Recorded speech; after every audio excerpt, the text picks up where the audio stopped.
Welcome back!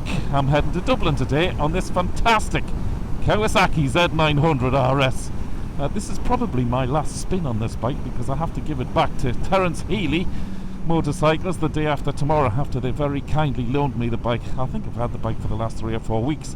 I've really bonded with this bike, and if you're looking for a bike review, that video's already been made, so just go back into my library a few videos ago and you'll see that video. Today promises to be a bit of a different day out, and hopefully an interesting one, however. And we're heading to Dublin, like I say, and hopefully you'll learn a few things you never knew before about this fair old city.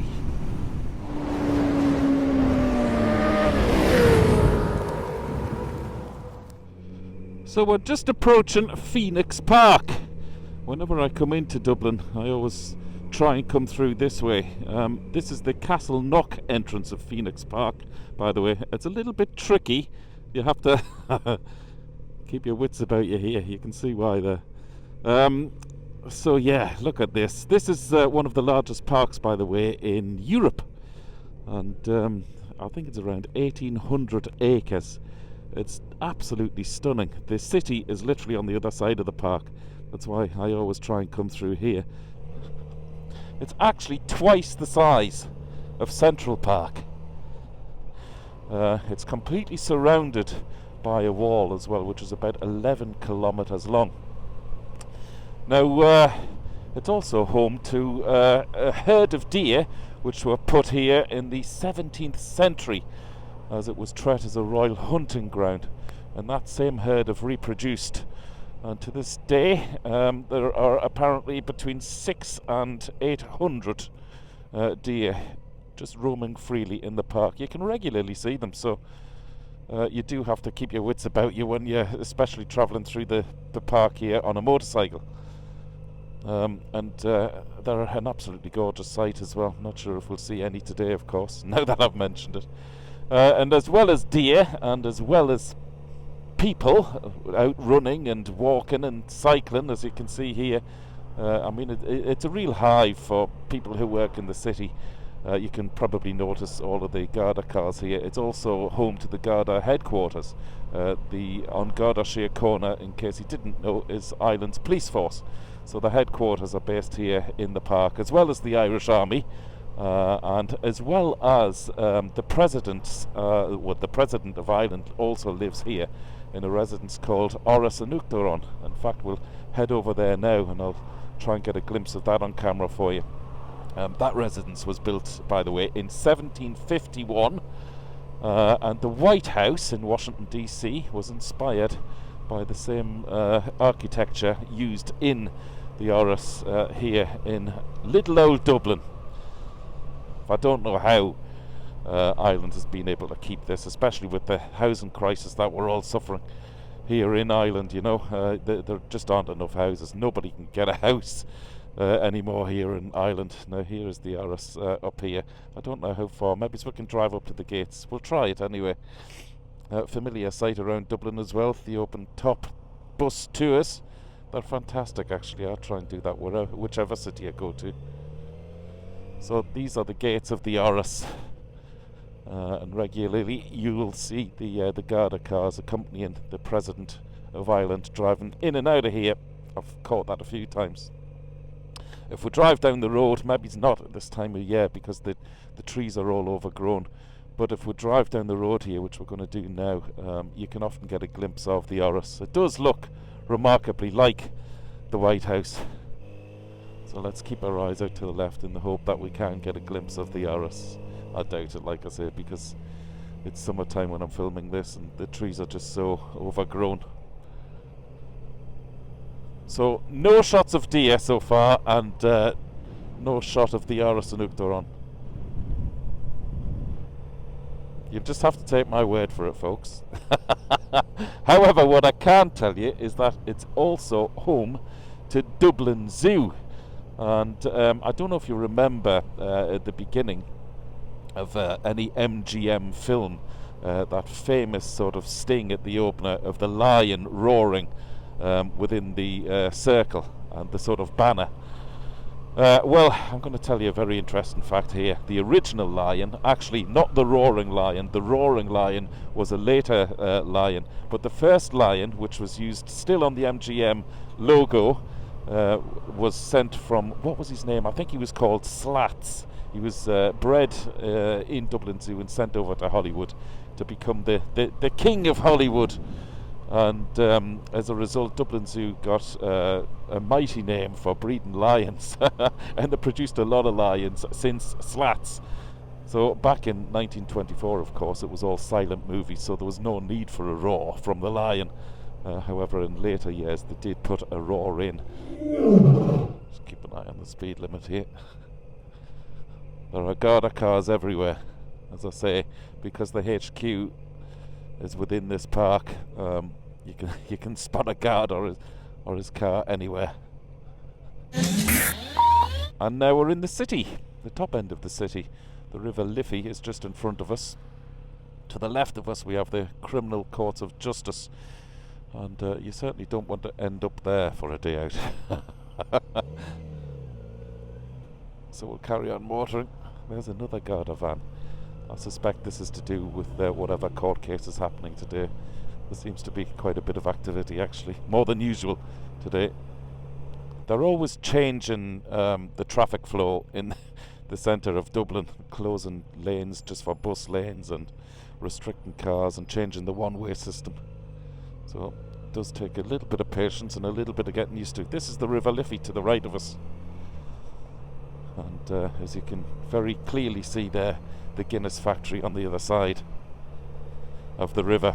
I'll tell you more about that towards the end of the video. We won't go into that just yet. So you can see here the Halfpenny Bridge. Actually, I'll stop here and tell you a bit more about it. This was the first bridge built over the River Liffey to allow pedestrians to cross from one side to the other. Before the bridge was built, pedestrians had to use a small boat to get over, and it got its name the Halfpenny Bridge because that's what the toll was for pedestrians to cross it.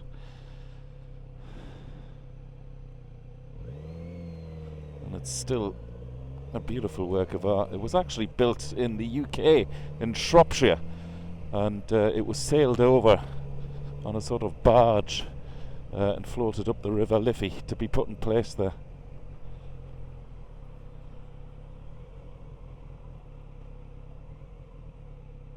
Now I need to get into the left lane, but again, this is fairly new here. The bus lane to the left is fairly new.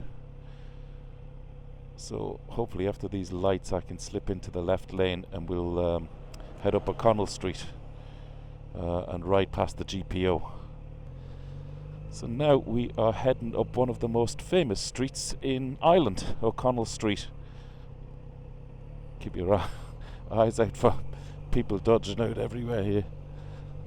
You'll notice all the tram lines above us. We have a tram system here in Ireland, well in Dublin, called the Luas. It's very handy for getting around the city if you're thinking of visiting here. And this street was actually pivotal in the 1916 Easter Rising, and indeed this is the GPO, still to this day a working post office. I wonder if I can pull in here just for a second. So this is the GPO. This was the epicenter of the 1916 Easter Rising. In fact, Patrick Pearse stood on the steps here of the GPO and read out the proclamation of the Irish Republic. Incredible. And it's still standing, still very much functioning as a post office today, although there is a museum inside. Actually, there are still, I'm going to get off the bike here and show you something because I find this fascinating. The first time I saw this, I'll have to be very quick. Oh, and there's the Lewis tram there. I remember when they installed this into the city of Dublin, I was nearly one of the first people to crash a car into one of these trams because I just wasn't, well, nobody was aware of it. I'm just going to show you very quickly something I find fascinating here. The bullet holes from the 1916 Easter Rising are still in the facade, you see, and they've very much been left here as a reminder of what was suffered here.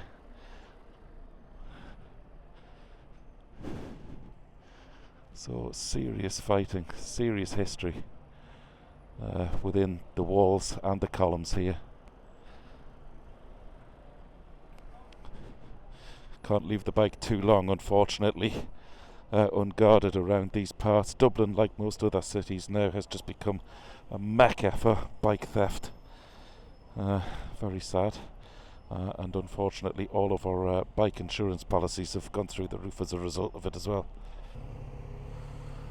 Actually, as well as everything I've told you about as well, Ireland's first ever radio broadcast was made from this building as well in 1916 via Morse code, to announce to Europe that indeed the Republic of Ireland had just been declared. Now, to the right of us here, we're just approaching St James's Gate, which is the official entrance into the Guinness Brewery. It's not the original one. The original one was demolished a long time ago. But you'll see when we pass here, there are two dates on it. The year Guinness was born, 1759, and today's year. And every New Year's Day, there is a painter out who changes the year. Arthur Guinness was clearly a very clever man, because when he took on this site, he signed a 9,000-year lease. There you go, St James's Gate. He signed a 9,000-year lease for £45 a year. What a business deal that was. And I mean, subsequently he later bought all of the land. At one stage, Guinness's was the biggest brewery in the world in the early 20th century. It was producing 8 million barrels of Guinness a year. And does anybody know the actual colour of Guinness? It's actually ruby red. And if you head down to the visitor centre, which incidentally is Ireland's #1 tourist attraction, the visitor centre in the Guinness factory, where you get a free pint of Guinness. I think if there's a questionnaire when you're being led around the guided tour in there, and they ask you what the colour of Guinness is, and if you tell them on your form it's ruby red, you get a free pint of Guinness as well, another free pint of Guinness.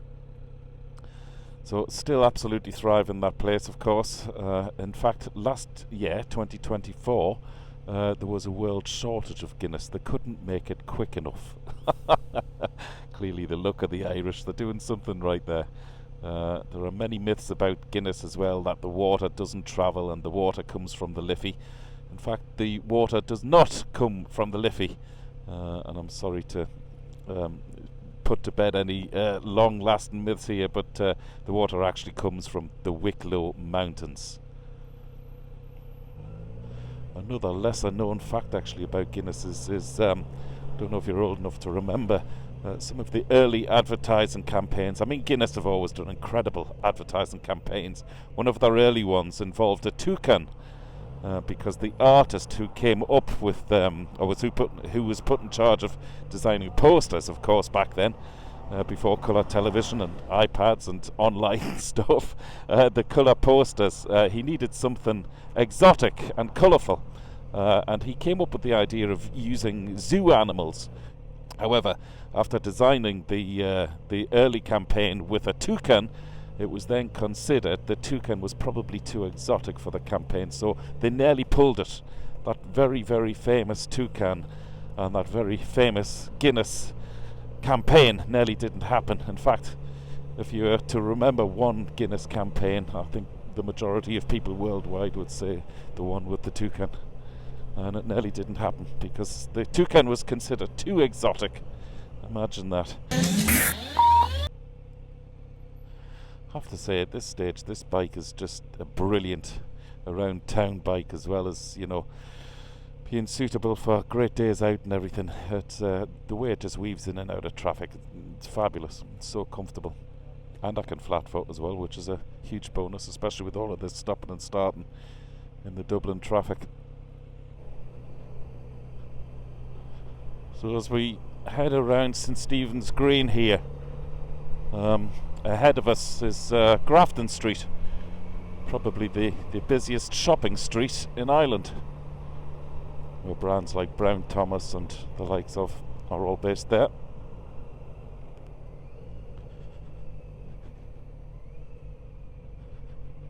Gorgeous buildings, gorgeous architecture, isn't it? This is the Shelburne Hotel to the right of us. A lot of famous people stay there. Pretty much anybody who is anybody in town stays there. Well, it's between this and the other hotel. What was the name of it? Can't remember.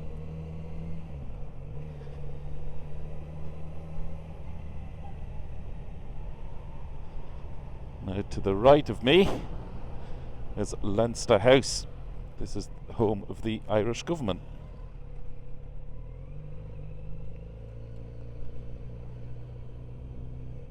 Hopefully we'll turn around here and try and give you a bit of a better view of that. Okay, here we go. So there you can see it straight ahead of us there. Yeah, home of the Irish government, the Oireachtas. In 1922 the government was formed and based here, and they're still here, and it is said that it housed zoo animals here which were running around the grounds. Many would say it still houses zoo animals. But we won't go there. Okay, that's probably it really for your whistle-stop tour of Dublin. I really hope you enjoyed that. Obviously I haven't even scraped the surface. I just needed to come down to Dublin anyway today to pick up something, and I just thought I'd love to bring this bike just to give it its final send-off before I return it. Again, huge thanks to Terence Healy Motorcycles for loaning me the bike over the last few weeks. I've really enjoyed it. Thanks a million for being here. Incidentally, we've recently had great crack over on the Patreon site. If you fancy becoming a member of that, where we're all called the Wheelie Faithful now. We're having a lot of interaction over there behind the scenes of YouTube. It's good fun. For the price of a pint or a cup of coffee every month, you could be involved too, and of course ultimately you're supporting the channel. The only thing I do ask is if you wanted to join up, please join up via a desktop and not through your app, because Apple are greedy feckers and they take 30% of you signing up. Anyway, other than that, I'll be back on YouTube next Saturday morning, 8 AM as usual. Have a great week everybody, ride safe.